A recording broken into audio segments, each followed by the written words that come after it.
getting into a top college requires more than just high GPA and high test scores. How do we know this?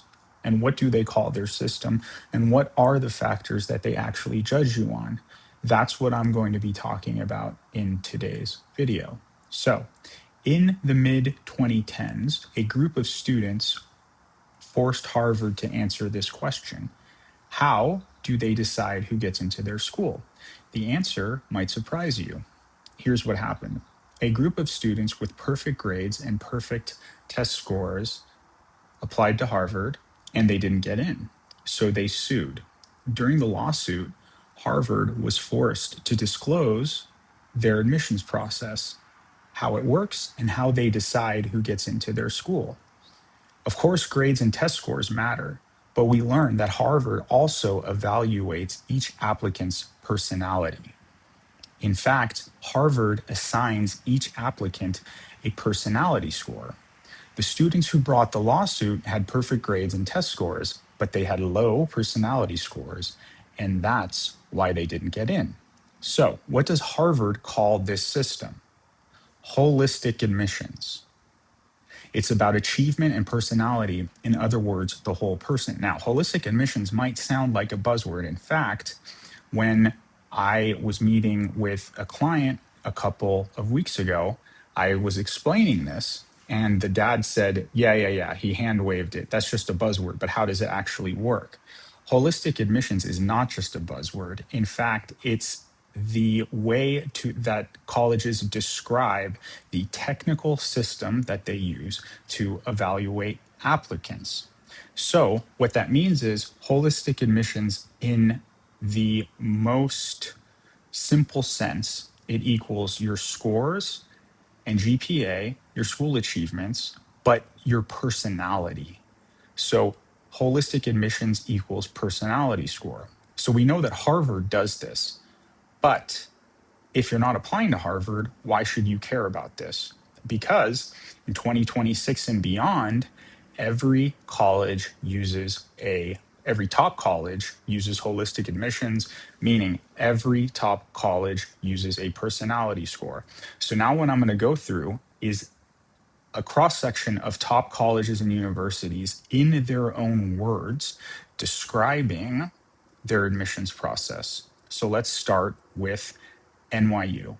NYU, our holistic review process allows us to select and enroll students who make personal choices that will positively enhance the vibrant academic community at NYU. Tulane.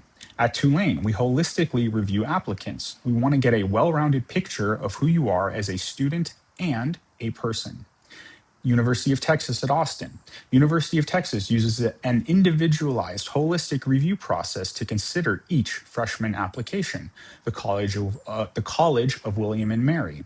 The College of William and Mary uses a holistic review process that considers many factors. Pitzer College. Pitzer College uses a holistic approach to student admission. USC, like many highly selective universities, we conduct a comprehensive holistic review of your application to consider academic and personal characteristics. UC Berkeley. Berkeley uses a holistic review process to assess applications and to build a strong and diverse class. Middlebury College. Our admissions process is a holistic one in which all factors are weighed. University of Virginia. The University of Virginia takes into account holistic criteria to review your achievements and personal qualities. We could go on and on, but you get the point. Anytime you see holistic, that means personality score, and you could look it up for yourself. Every top college in 2026 and beyond uses holistic admissions, which means that they use a personality score. So I break down for my clients how to hit those holistic criteria. And the holistic criteria is basically what you do with your time when you're not in school. Let's say you had a totally blank day, blank canvas. How are you going to spend your time? Right now in high school, you're spending 40 about 40 hours a week just in class. And then you have structured extracurricular activities after school, like drama, like sports, like an internship, and maybe even journalism, dance, art, etc. When you go to college, that 40 plus 60 plus hour a week with extracurriculars that you have in high school, that shrinks down to 16 hours a week of class in college. So colleges want to know that you're not just going to screw around during that free time, that you're going to use it to pursue activities that go on to bring the college the one thing that they want. And it's important to remember this. Colleges want one thing really above all other things in applicants, and that is they want students who are going to attend their school and graduate and then do things that bring the college more fame and prestige, to be able to boast that you are an alumni of their school. So it really comes down to showing the college how you spend your free time. And we do that through a passion project, and that'll be the subject of another video. But just realize the way that you spend your time outside of class in this holistic admissions landscape is how they evaluate your personality score.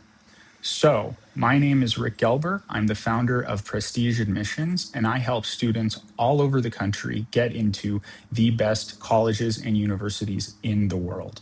If you're interested in learning more, please visit prestigeadmissions.com, and I will see you on the next video.